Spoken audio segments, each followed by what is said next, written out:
Talking Public art.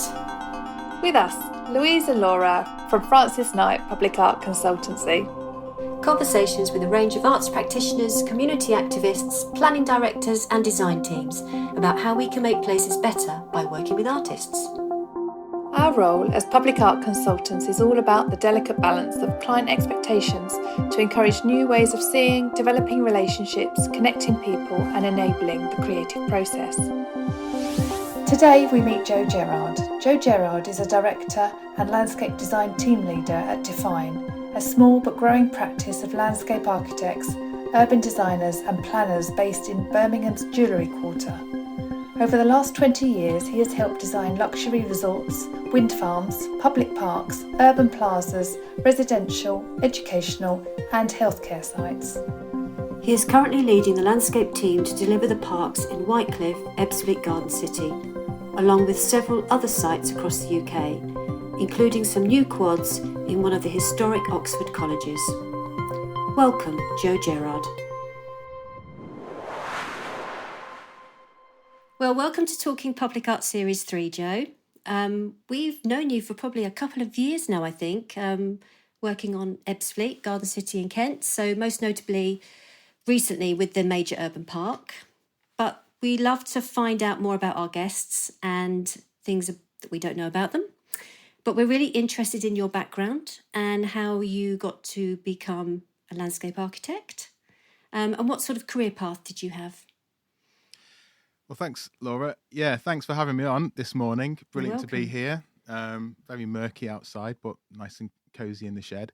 I was going to be an engineer, I think, a product designer of some description. I was always designing everything when I was a kid. So I was fascinated with Lego, I suppose, and but really obsessed with it. So I'd have a whole town. And I went to California and won a Lego competition. Did you? Wow. Yeah, so we went to see my auntie out there, and managed to bunk off school for a few weeks. And I know, it's brilliant. And then my mum put me into a Lego competition in California, and I just, to be fair, I just destroyed the opposition quite quickly. They didn't really stand a chance, looking back. And I don't know if they didn't have Lego over there or something. I don't know, but I thought so. But yeah, I built this satellite control system, and I remember sort of talking to, I think it was Miss California, explaining to her what it did, and I don't think anyone really knew what had hit them. But actually, winning that was brilliant because I'd not really won anything before. How old were you, Joe? At that point, about 10. Wow, okay, that's 9 cool. or 10. Yeah. 1990. And then managed to win all this Lego. My poor old mum had to find a way to bring it back on the plane. And yeah, I just fascinated with design, really. So design, every time I took any options or chose to do anything, it was always drawing something or designing something. It wasn't necessarily art. It was just, solving problems with pens and pencils and things. So I did like product design, design and technology, multimedia design, all this kind of thing at school, actually. I'm not sure how that was possible. And then went to do design technology at A level. And then I was just going to be an engineer or something because I, was sort of thinking, well, what am I going to do? And then I was looking through the UCAS catalogue on the day when you apply to university.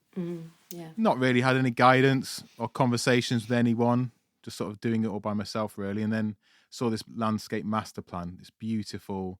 It was probably some resort somewhere, or it was like some theme park or something. And it was just beautiful, absolutely beautiful. And I just thought I would really want to draw master plans. And it was for a course, landscape architecture. So I've not really heard of that. And I thought, well, I know plants. Sorry, I know plants. I know plants really well because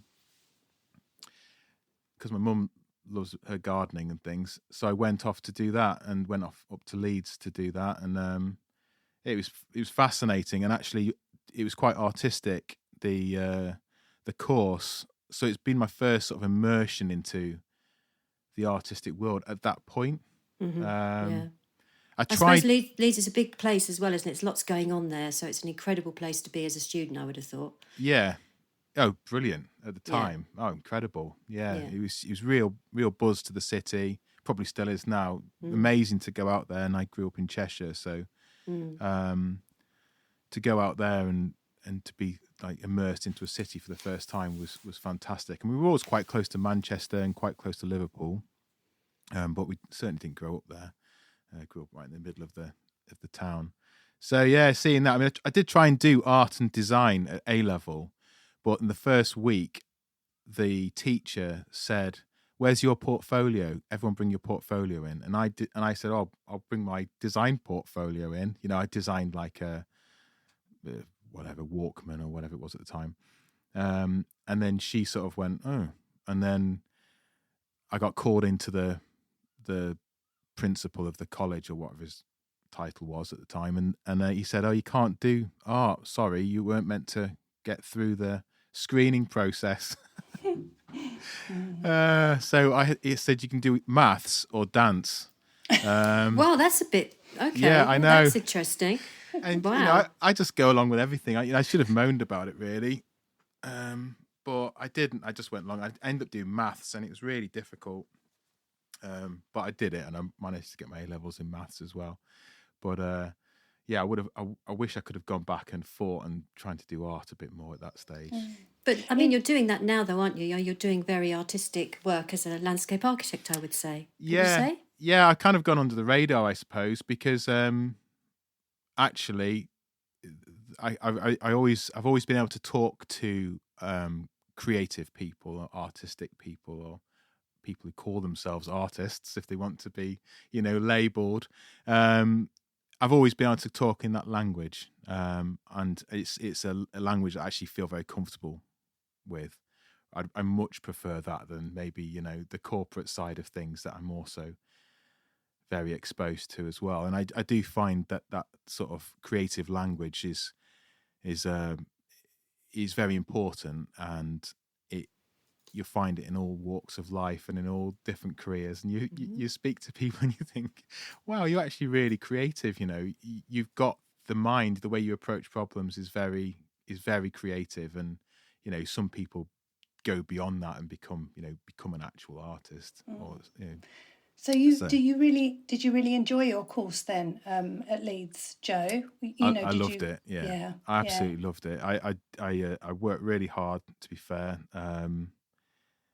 Because I enjoyed it, and just coming back home that first Christmas, they teach you. The first thing they do, I think, the first thing they did at Leeds was they took us to Holy Island as a bonding session. So there's sort of 20 of us, I think, on the course, 20 or 30, and we had to just draw. And Brilliant. It was people who, like me, probably some had done fine art, maybe at A level. Some were really good, like beautiful artists. And some were just really starting. So that's the first time I did a lot of landscape drawing. And the purpose of it, and they said, the idea is you're not meant to make the best painting, and if you do, then great, go away and be a landscape painter or something. But the key was just understanding the landscape and reading the landscape. That was the most important thing. And it was all about observation. So in Holy Island, we were drawing what made the place special. And, now looking back, you realize why, because you're understanding and analyzing landscape character. So very important. And then you come back to Leeds and we'd have drawing sessions. So go and draw this, go and draw that, and we go to a famous garden or an historic garden and draw this, what makes it special. And it's all about analysis. So, and that's what we did. The first year was drawing. And when you went back home, you realized, oh, I'm looking at everything completely differently. It's completely different place. I'm looking at, I'm reading, I'm analyzing the whole thing, and it's almost like that scene in The Matrix, when all the green numbers go up. It's all become almost sort of binary. It's brilliant to be able to do that. So In fact, it's not dissimilar to being at art college, where they send you out in your first week or two and just draw. Go to the town that you're in and just draw. Look at, for us, negative spaces, positive spaces, colours. You're being slightly critical in a slightly different way, but it's very, very similar actually, and very creative. The negative space. I remember we had a lesson on that, and we had to draw like around a chair, someone sitting on a chair in the studio. Beautiful studio. It was like a 60s building. They've knocked it down now, sadly. The Brunswick building. It was great. But yeah, I talked to the team about that at Define. How do you think of negative space? Because if you're an architect, a traditional sort of building architect, I suppose you design with windows and walls and doors and effectively lines. Whereas if you're working as a landscape architect, you're designing space and sequence of spaces. So actually spinning it around and designing in the negative is really important. And if we turn into this place where you might design with CAD or because it's fast or whatever, and you're just drawing lines, and actually you want to just come out a little bit and draw with blobs rather than lines. Draw with pieces of paper or post-it notes on your desk and work it out that way. It's so much quicker, and you design spaces which are much more human than designing with lines and designing curbs and paths. Don't design with paths. Design with spaces and blobs. So just coming back to you, so you'd been at Leeds, you came back and you started working for Lovejoy's, is that right? Lovejoy's, yeah. Correct? Yeah. Okay. It was brilliant, actually, because I'd had a few job interviews, and I was, to be fair, people who know me do laugh at, maybe have changed quite a lot.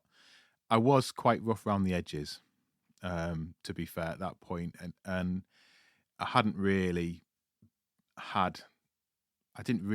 sort of come from a middle class kind of background,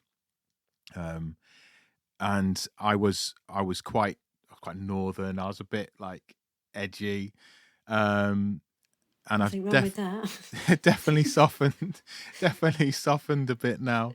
And when I first started going to job interviews, and that was the first time I'd ever walked into an office. And I'd had this suit, and I still got it. It's my only suit I've ever had. My mum bought it for me on my 21st birthday to go to job interviews. And I also put my best suit on, and it's in the days when you did go to job interviews, the full-on suit, tie. Yeah, you did, yeah. Portfolio, and I went down to your neck of the woods. Actually, it was sort of South Coast. I went down to, I think, Bournemouth. Okay. Which I know is actually quite far from you, but for me it's similar. Yeah. Being up in Birmingham, and I didn't get that one, and that's a 3.5-4 hour train journey from Crewe down, sort of down there, and didn't get that one. I went to another one in Sheffield, didn't get that one, and I was fishing or something at the time. I used to go fishing a lot, and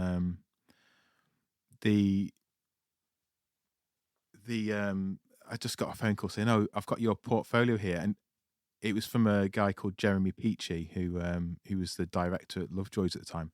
And Lovejoy's was massive. It was a massive firm.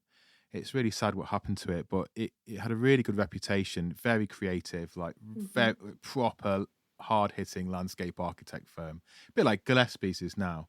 And they were our big sort of competitor at the time. And I'd forgotten I'd done this, but what happened was when you would display all your work at the end of year show, all of the big bods come round and they put their business cards. I'm sure they probably still do this. They put their business cards on the portfolios and the exhibitions that they like. Oh, do they? Oh, yeah, I did do that in my fine art course. Okay. and I saw on someone else's exhibition that they'd put this guy had put his card. Right. So I took details off the card and sent him an email or sent him a letter of some printouts of my work anyway, because I sent a letter and portfolio to all these people. It was all, printed off and everything. So, and he, hi Joe. I shouldn't do an impression. No, don't because do I'm on, impression. I don't know, with LinkedIn and come and talk to me about landscape architecture. And I just thought I'd never get it. Million years. This would be all the best people used to go to.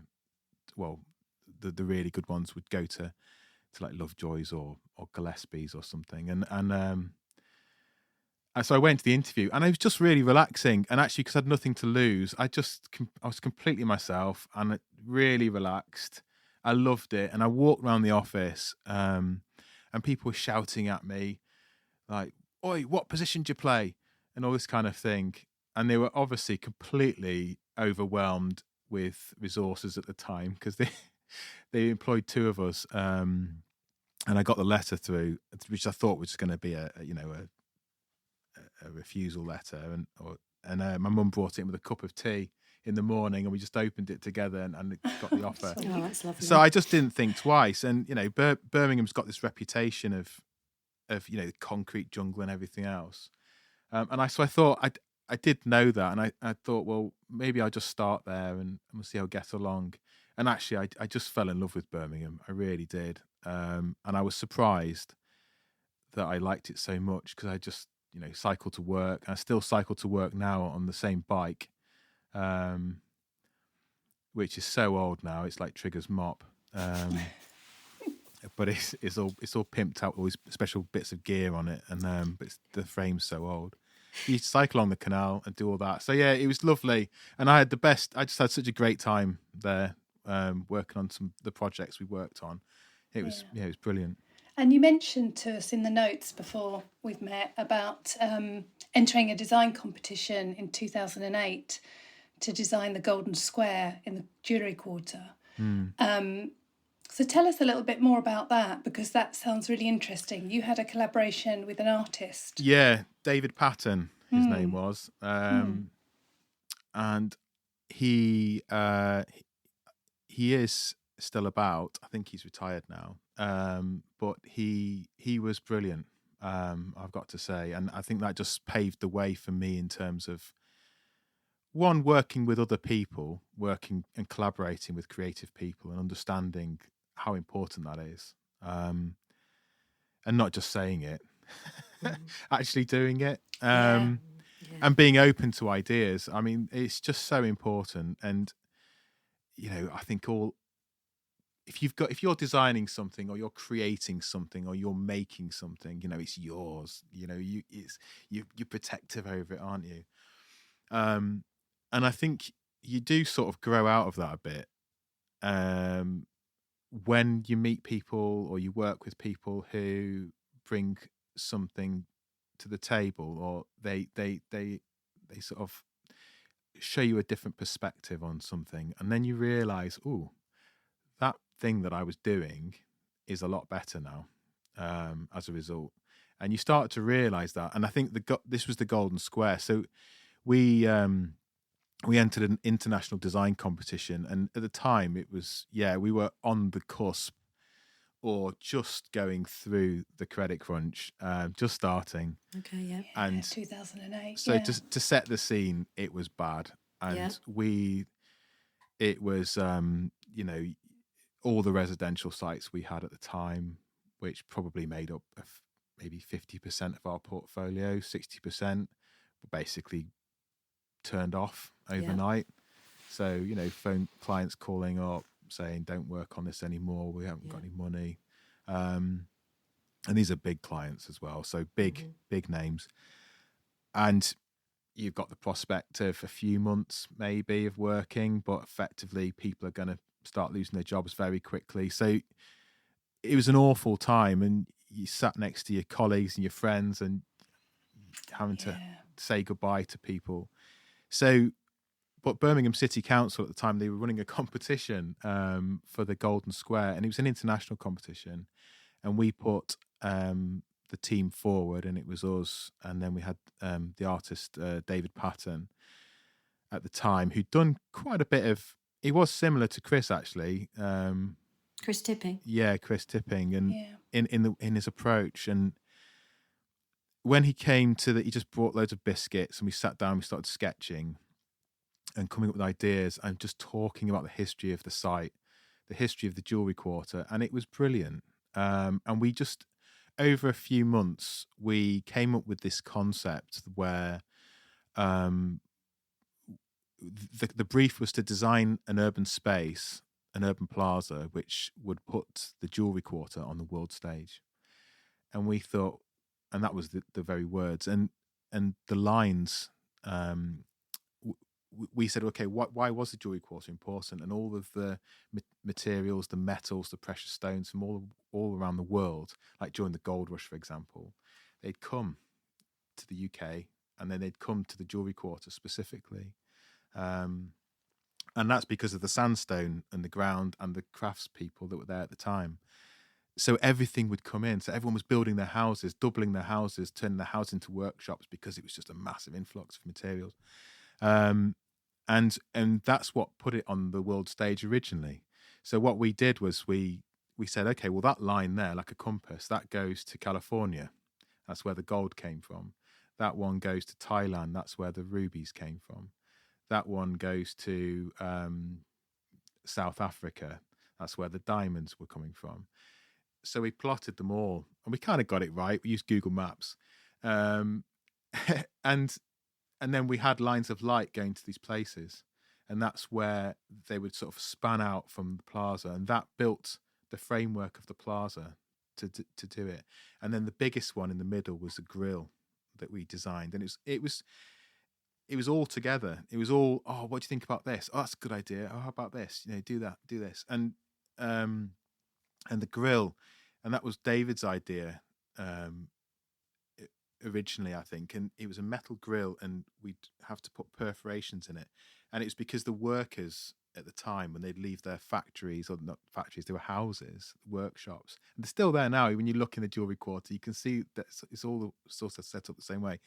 They would have this grill that would catch gold off their shoes as they walked across this grill. Oh, lovely. So that was lovely. was the thing we tried to emulate back in 2008. And we managed to get through to the short list of 6, and then we just it was, at the time, you just threw everything at it. And me and my colleague James, we just worked non-stop on it, because we had a load of jobs. You had some time, didn't you? You had some time, and we worked on it like our lives depended on it, basically. Yeah. Which they probably did. Yeah. Didn't So, they? Joe, were you at Lovejoy, or had you joined Define at that point? No, that was Lovejoy. Yeah, that was Lovejoy. And Lovejoy was actually in the process of being bought at the time. Okay. All the shareholders getting on a bit and needing to get their dues, so they sold it to Capita. Okay. That's just at the right time. Mm. So I think when we started it, we were Lovejoys, and when we won the competition eventually, we were Capita Lovejoy. Okay.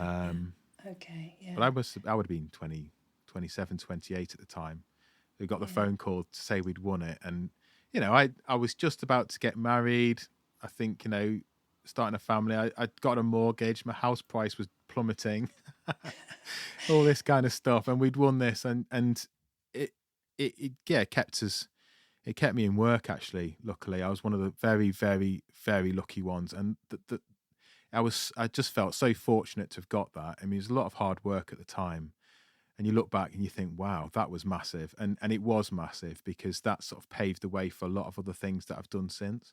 Yeah, I was going to say, it's kind of a bit of a blueprint for you, isn't it? And in fact, when we first started working with you, you did speak about that project. So we knew that you'd worked with artists, and you certainly worked with David, and that was a very open collaboration, which was just brilliant to know that you'd worked in that way and were open to working in that way as well. If we talk a little bit about, obviously then you went to work at Define. Were you a founding member of Define, or did you come in to an existing organisation? How did that work? When we did get bought out, the managing director at the time, Andy Williams, who's basically my boss now, for want of a better word.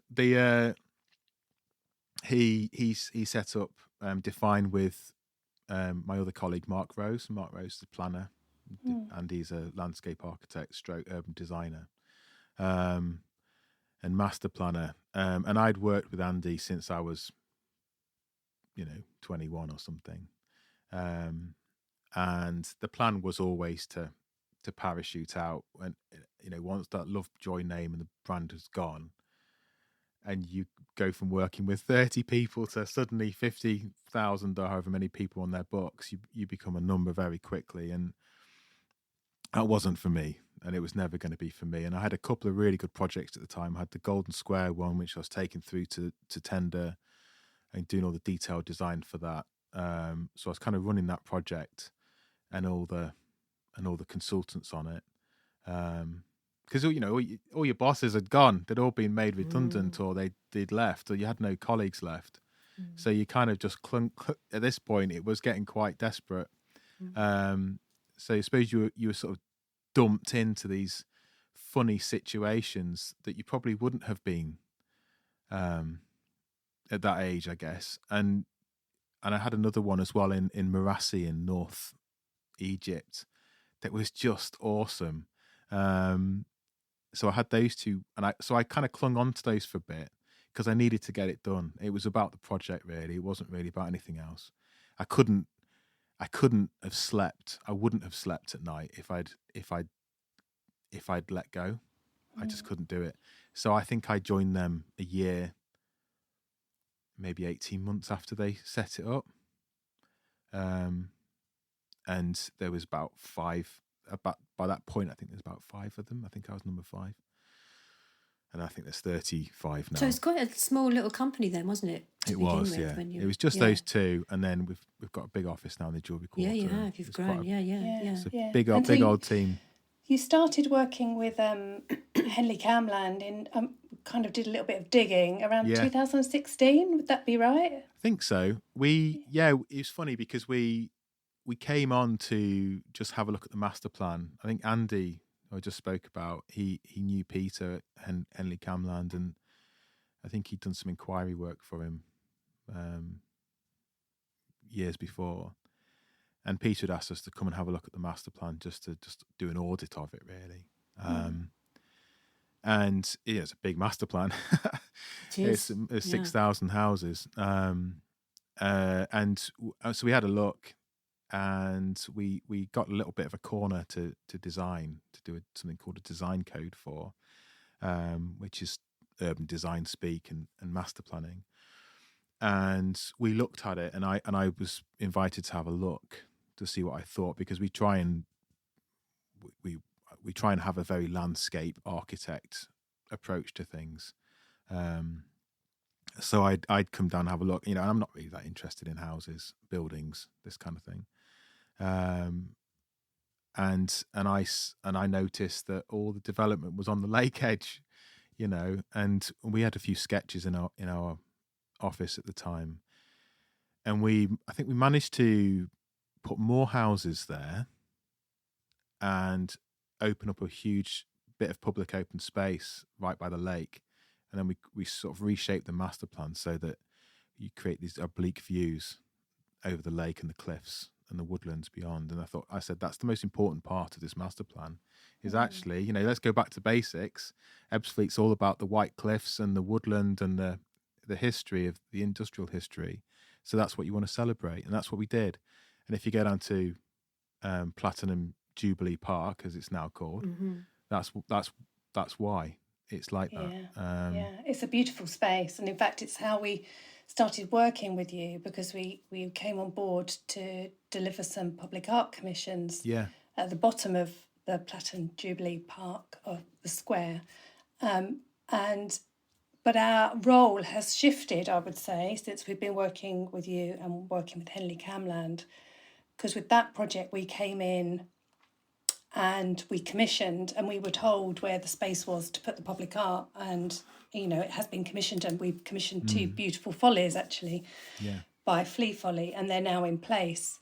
But it's very different to how we've then gone on to work with you for the major urban park, which is the next phase, which has gone through planning.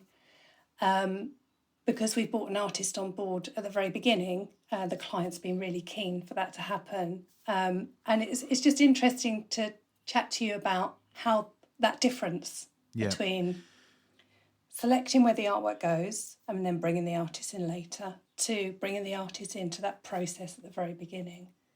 How have you found that? Well, I think, you're absolutely right. And we noticed that was the way it was being done. And we weren't particularly happy with that as a way of doing it. I think public art, in inverted commas, was a page at the back of a design and access statement when we came onto the project. It is on other things, but it's not on this one now. But it's still we kind of adopted a project. We took a project on that was that was a very old planning permission. So that original one was from 2007. And through credit crunch, through everything else, we had to revisit the master plan, and that's why it was a fresh team was appointed essentially in 2016 or 17, and it grew arms and legs for us as well. Louise, it grew arms and legs, and from what was the little park ended up being all of the green infrastructure in the whole of what is now called Whitecliff. So it was the EQ amazing. before then. So it's been massive, and it was a bit more plonky when we first came on. And we tried to do our best in order to, and you can see the Flea Folly work at the end of the Esplanade. You should have seen how it was meant to be before. It was just like an orange splodge on a drawing. So we kind of set a place for that, which I think works really well. But we wanted to change the approach to that, and it wasn't necessarily just us. A lot of the decisions down on in Ebbsfleet are very much a collaboration. EDC down there are very vocal and have got some big ideas on what they want to do and how they want to progress, and they are very progressive. They are, as a council. So you've got to be really up to speed with best practice when you're working Definitely. with those. And essentially I get employed by my client Henley Camland, like you say, and I'm there to give them the advice that I think they will sort of expedite the process, really. And I think on the major urban park, that was the opportunity for us to really go to town. But I'd say go to town probably the wrong way, because it sort of makes me sound like I'm being quite flamboyant, but it was, we had to do it the right way, and as we said initially when we worked together to appoint we appointed Chris, but also you guys did the chapter on public art, which went in the design and access statement. And I, looking back to the history of the work we'd done and like the Golden Square and everything else, and I've worked with artists through loads of projects since, but we've only got 45 minutes. I just thought let's just turn this on its head a bit, and let's actually put our money where our mouth is, and let's make it about art and creativity, and it's rather than, and it is the rebel, I guess, in me that sort of wanted to do this, is just let's put that at the start of the document. Let's start the document with the public art chapter, and I think that's what we did, isn't it? We put. I was looking at it yesterday. I'm very impressed. Well, we're probably number 2 in the chapter or something. We're not at the back, Joe. As you said, we're normally at the end. And it did not make sense for it to be at the back, because it's a story. No. It threads through, doesn't it? It's the narrative that threads through. And you talked about, you being creative and liking and words, and that flows through all through the document, doesn't it? The way that you have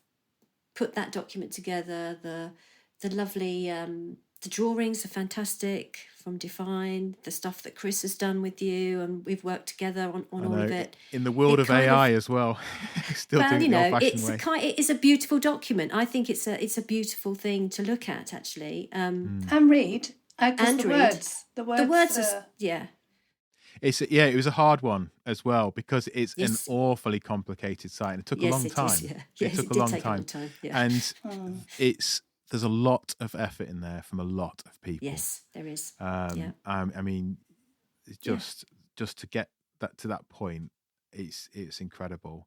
It's not. I mean, to do that document took probably 6 months.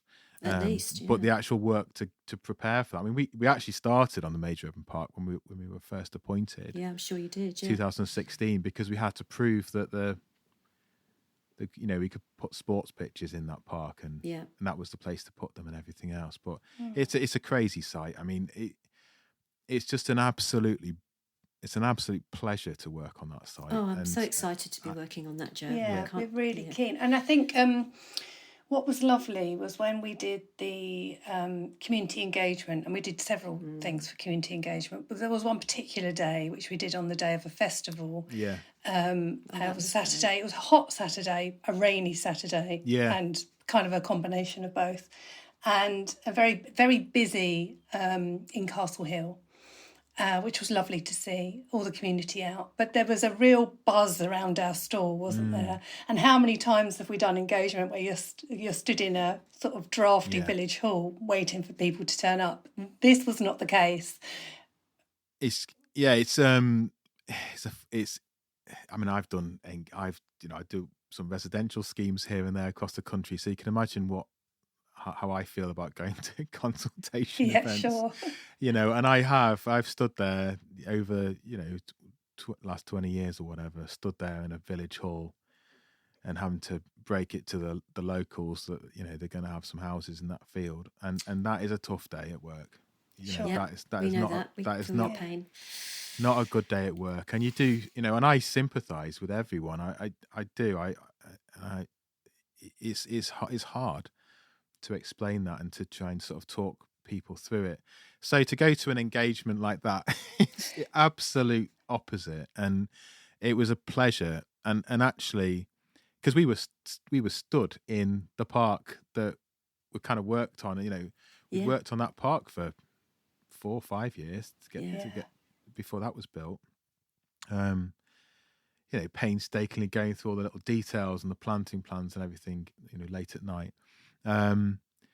So to be able to have the opportunity to stand there and set a stall, and you guys had turned up with badge making machines, and just to see and talk to the people who live there. Yeah, and actually, the community down at Ebbsfleet is lovely.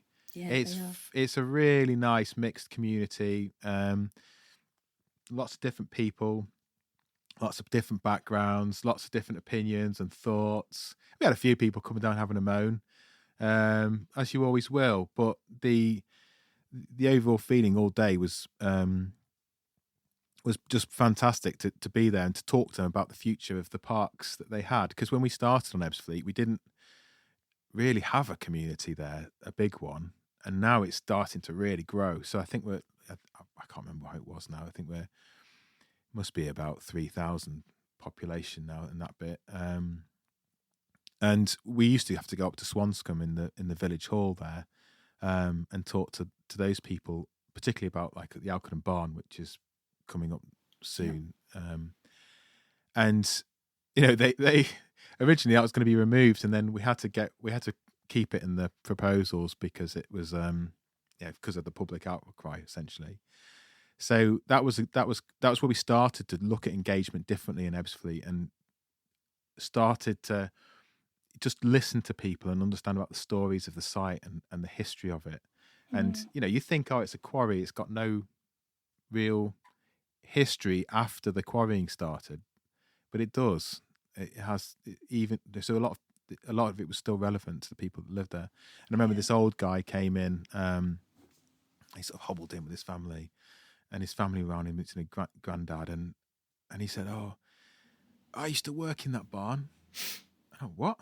Used to work in there? And this was gold dust to me, because I just thought, wow, you actually lived and worked on this site, and he said, "Yeah, I used to go to sleep on the potato sacks and watch owls in the wood out the window. You could see the owls all the time." And I just thought that is one of the most, and I did, like, to me, that just drops me onto the floor. Like, emotionally, I've just melted. And I just, my mind's gone off in a million directions. I must have been grinning for a week. You know, how does that manifest itself? I don't know. But I just loved having that conversation with someone. I was completely blew me away. It was amazing to hear about little stories like this. It completely humbles you, I think, in a way that you when you talk to people about a site that is theirs, I think it really humbles you, and you sort of have to sense check yourself a little bit and realize I'm just a mere scribe in this whole process. That's my job, and it's so rewarding to do that. And I think that's why Chris, when you set up the interviews with the different artists for the Major Urban Park, I mean they were all superb, and they were brilliant, and I had such a great day listening to everyone. But just listening to Chris talk about the industry and the site, and what his understanding of that site just reflected and sort of harmonized with exactly what my view on it was as well. And absolutely. I mean, in fact, I'm going to quote something from the plan, because this is kind of you and Chris working together. And so Chris Tipping was the artist that we appointed, and he's been working with you. So I'll just read this little section out. It says here, because what we're doing is we're looking at the commissions to roll throughout the park. And there'll be different artists that will be able to contribute to that. So what we say here is the commissions will bring to life the expression of the landscape, elevating the natural landmarks and interpreting the stories behind the people that once worked this land and the future aspirations of new communities who choose to live in Ebbsfleet. The commissions will touch upon material, texture, colour and planting. So I just think that's really lovely. And also the artworks will help to take the visitor on a journey throughout that park to discover their history and heritage, and look at ways that they can spend time in the park, whether that's, active or resting or contemplation. And I think there was something really lovely in that collaboration between you two, between you and Define, because it was you and Alex as well, wasn't it? Yeah. I'm certainly not going to sit here and take all the credit for everything, because it's just a huge group effort from everyone. And Camland as well. To be fair, they've supported us throughout this and taken on our ideas, and understand how important that is. But yeah, and just hearing Chris talk, it sort of took me straight back to when I was growing up until about 5. We used to live by the salt mine in Winsford in Cheshire. So every morning, 6, it was chun, chun, chun, going to stop pumping all the salt out the ground. And when he was talking about it in his sort of interview, it just took me straight back. I was trying not to almost cry. Yeah, we could see that, Joe. We could see it. We could see I on the thought, interviews. wow. And it was just amazing. I just thought this is brilliant. And ever since, some of the ideas that he's come up with, just the way it's starting to manifest itself through the designs. I mean, the landscape of Blossom and Dust, I just thought was absolutely brilliant as an idea, and it just went with it. And that's what we do. And actually, we're using loads of chalk now, where we kind of lost sight a bit of what we were doing. And I think that's why it was really important to bring Chris in when we did. Because we've been working on a lot of it. We hadn't worked on the actual design. We'd kind of worked on the constraints. It's a quarry, so you do work a lot within constraints, and travel and transport and everything else. Yeah. And to hear, to go back to basics on that, and to go back to what it was as a chalk quarry was absolutely essential to do at that point in time. And I worked on a project, a name drop now, with Mr. Armani. Oh, okay. It was completely fluked that job. That was really funny. And we'd send off drawings to the Armani team, because of course Mr. Armani's probably on his yacht with his speedos on. So we had a whole team, design team, and the design team would send back comments, and the comments would say, Mr. Armani does not like such and such, does not like olive trees, for example.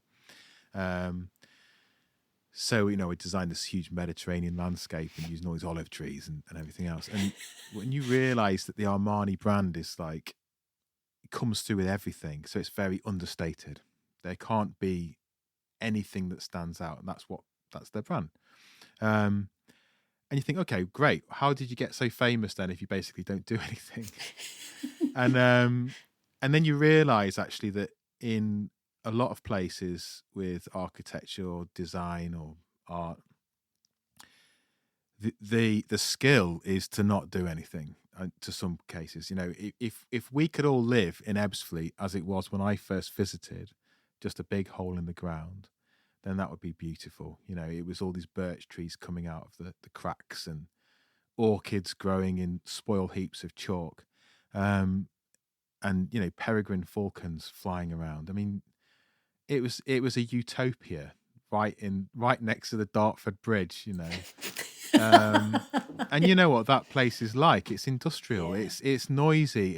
It's big roads. Yeah, it does have 5 lanes of traffic, and then you just drop down into this weird place that's this bubble. It's another world, isn't it? It is completely. Another world. And you come home, you're thinking, I really love that site. That's a really special place. And I think we're kind of guardians of that amazing landscape, and we're almost trying to protect it. And I want to show people what it was like when we first went, before maybe all the houses get put in it. But the lucky people who live there now, I mean, they get to walk around, see all these things, and it's a beautiful place. And it was a great place to basically put houses, hence why it was the biggest NHS Health in New Towns project. But yeah, so that understated thing of just not touching something and almost trying to not do something is quite a skill to be able to wield, and quite important to understand that sometimes. You mentioned talking about constraints, and every site has constraints. And my question is about bugbears and irritations and things. Give us something that really irritates you as a landscape architect. Well, a lot of things irritate me. Just one.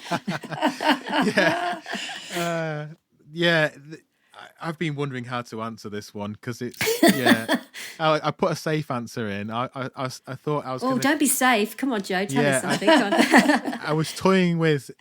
Obviously, services are a pain. They are for us as well. Yeah.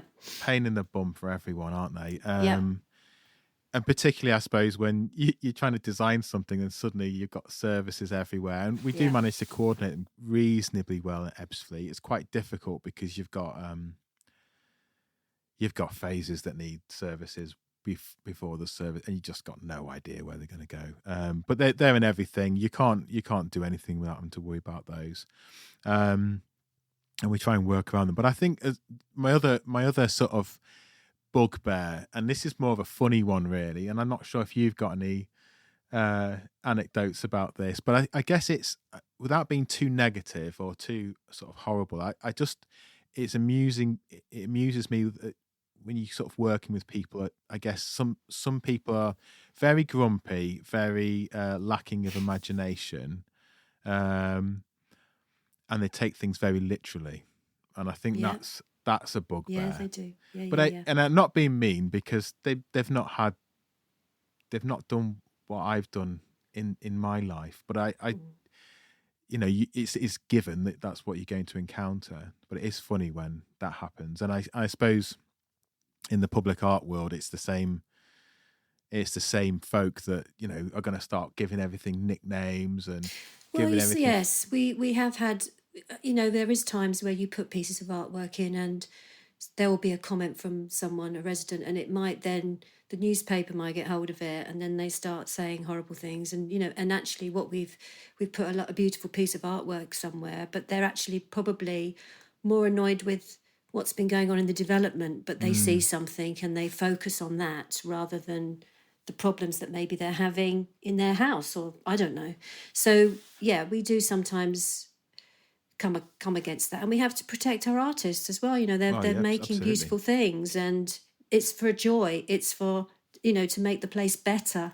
It's for them to look at where they're living and think, what's that about? Oh wow, that happened here. It's it's like your conversation about talking to the old guy that came in and said, I used to work here and I used to sleep on those sacks there. Artists pick up those things and they find small parts of that story and then they'll run with it and they'll grow and it becomes this massive, incredible piece of artwork or something that you walk across in the floor. So it is about doing something joyful, but people do sometimes think, well, I don't want that because I want this happening, you know, so it is, yeah. And it just enables that discussion, doesn't it, with people? And it's funny as well. It's funny because in my experience as well, you might have that initial conversation with somebody who doesn't understand what's happened in front of them. And then, you know, they'll sort of give you that kind of face. And then and then they'll go and tell their family exactly what you've told them. Like they're yeah.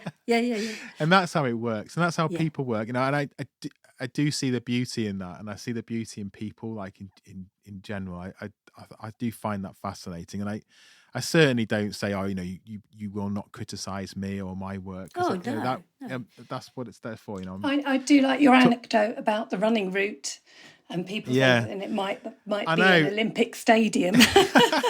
This is it, because we try and do things quite often that might just make a park more interesting, for example. So you know, we in a park, you know, one of the best materials to use in a park is asphalt, you know, good old blacktop. And the reason why it might not look very nice, and it's particularly when it goes down and it's like jet black, and it might not be the best material for sustainability or other reasons. But in a park setting, when you've got your new bike for Christmas or you've got your scooter or whatever, there's nothing like a brand new bit of tarmac. I mean, that's just so lovely to go and practice riding your bike on, you know. And so what we do, try and use that where we can. And then what we do to try and make it a bit more interesting is put like painted lines on it or something. So if I might be in a planning meeting and say, oh, we're gonna draw on this bit of tarmac, you know, 100 meters, a few lines. And what that will do is it will make all the kids in the neighbourhood or kids and their parents, you know, have a race. You know, you can get to 100 meters first, Dad. And it just you're activating people, you're making people respond to it. But of course, you say that I'm going to put a 100 meter, running track down. Before you know it, it's like, I've got to talk to, you know, Sports England. I've got to take this out to consultation, and it's like, no, I'm just want to paint the tarmac, make it more interesting. That's all I'm doing. You know, we can use names or whatever, you know, just something like that. So yeah, it's just funny. It's funny how you sort of take people through the process, and you know, because they I guess they just don't have the experience that you've got and seen the things that you've seen. Of course. So, I mean, as our podcast we're kind of celebrating our 20th anniversary of Francis Knight, and we're thinking about the aspirations for our future. It'd be good to know from you, Joe, is there anything that a public realm project that you'd love to do but have never had the opportunity to do yet? Anything that involves a beach bar in Barbados. Just putting it out there. Anyone listening? I'd love to have a job there. That would be amazing, to be fair. it's a bit cliched, really. I think when you see something that you've done or you've been working with, and you see it materialize on the ground, I mean, that it's by the time you get to that bit, you are usually pretty washed up on the beach. Yeah. Because you've thrown everything at it, and it's tough when you go and see something that you've put your heart and soul into, and you go and see it. You're always going to focus on things, aren't you? You focus on, I wish they could have done that bit better. I wish I'd gone for that material there.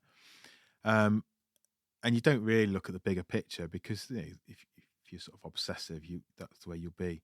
But I think when you go to a site and you go to a scheme or design and you see people using it, I think that is amazing. That's an amazing feeling to have, and it does, as I say, is again very humbling actually, because no one cares about me or the effort or the team or the deadlines or the late nights, no one, or the stress, or there's a gas pipe there, or can't this or that, they're going to the planning committee and all this kind of thing.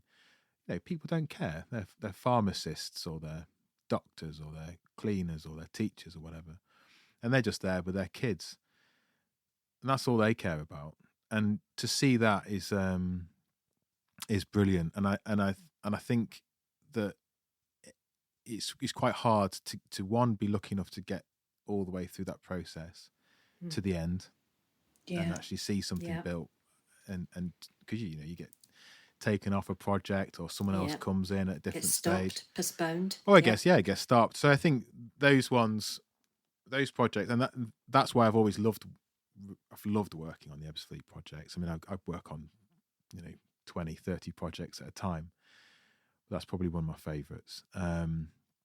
So that the major urban park, which we worked together on at the end of last year, getting that one done and built would be the absolute icing. Would be the icing on the cake. Yeah, we agree with you. We agree. We'd love to do that. Yeah, and to see what we do, to see Chris is I think we've got a sort of informal appointment at the moment to take Chris forward, and to work through some of the designs and the detailing, which I'm super looking forward to, and just seeing what happens, and seeing where we get to, seeing what this landscape looks like. Because of course, welcome to the world of landscape architecture. Nothing looks good until you're all dead and buried, unfortunately. Because all the trees, there's that old proverb, I don't remember what it is, but it's something about when old men plant trees for something, the next generation. It's a sign of a good. Is it much more beautifully written than I've just fumbled my way through it? But I think that's a really nice way to look at it. You look at these old Capability Brown landscapes, and you go and walk around these old parks and things, and you think, well, when he did it, these trees would have been saplings. No. Yes, true. That's true, actually. It wouldn't look. Well, it's been like lovely this. speaking to you. My last question really is, I kind of know it, but I need to ask it. A little unknown fact about yourself, Joe. Now, I know we can see you where you are, but we're doing this through a Zoom call, so we can see where Joe is sitting, and it looks like some incredible studio hut. So tell us a bit more about this, Joe. Yeah, so I didn't play safe here either. To be fair, on this answer, I should have just played safe. No, so we work in this shed, which is an old metal shed at the end of the garden. But we invested a lot of time and effort to sound insulate it and everything else. And on a Tuesday, we have a band playing in the shed. And it's all sound insulated, so my neighbours don't hear it. So we've got a big drum kit and everything. I was going to ask how far away the shed was from the house, but that's it's about 20, 30 metres away, I think. Okay. So in the winter's ideal, because no one's trying to have a nice barbecue. But actually, my neighbours quite like it. They do, but they can only hear a little bit. But anyway, we've been we used to be a covers band and do this and that, and we've been friends for years, but we just do it as a hobby, really. So every Tuesday night, pretty much religiously, we get together for a couple of hours with a couple of friends, a guitarist and a drummer, and then I play bass, and we just sort of play random music. But we went through various phases of doing gigs and things. In Birmingham, we got to play in some pretty cool places. But we've kind of reinventing ourselves now, and it's kind of gone. We can't really describe it. It sounds a bit like underground psychedelic rock, but it's good. So yeah, I've got a load of microphones. It's good. What are you called then, Joe? Come on, what's the name of the band?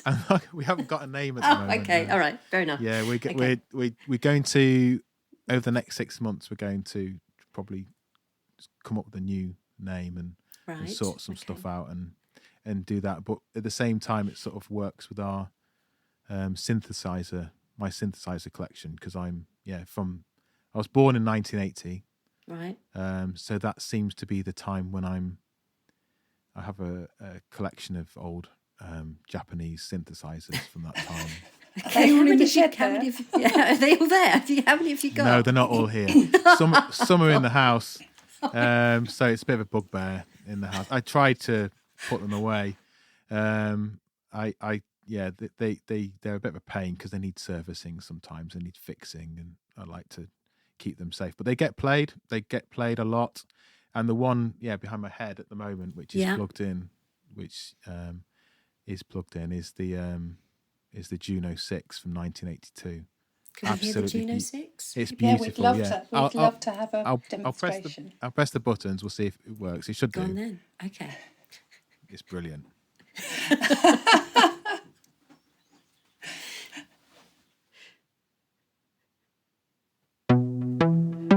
There you go.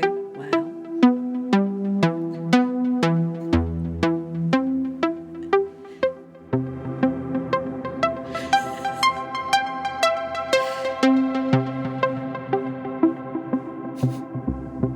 That is so 80s.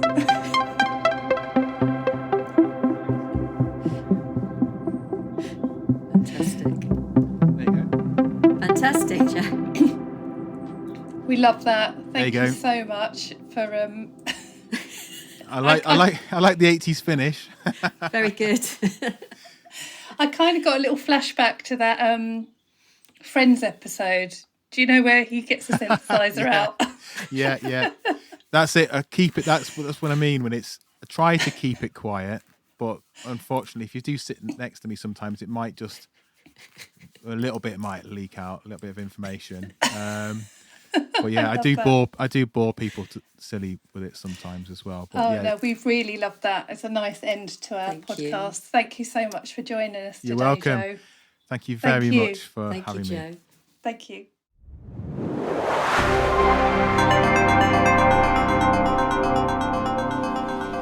Engaged, creative, curious, courageous and valued, Frances Knight is an award-winning independent public art consultancy based in South East England with over 20 years' experience offering expert advice and management in commissioning high-quality public art for the public realm. As co-founders and directors of the business, Louise Francis and Laura Knight commission professional artists from across the UK to create ambitious public realm artworks in a variety of locations. The consultancy partners closely with housing developers, design teams, social housing associations and local authorities, together with a wide range of community groups, to create brave, ambitious, thought-provoking art for public spaces. If you enjoyed this episode, we would really appreciate it if you could rate, review and subscribe to our podcasts. It helps us spread the word on demystifying public art.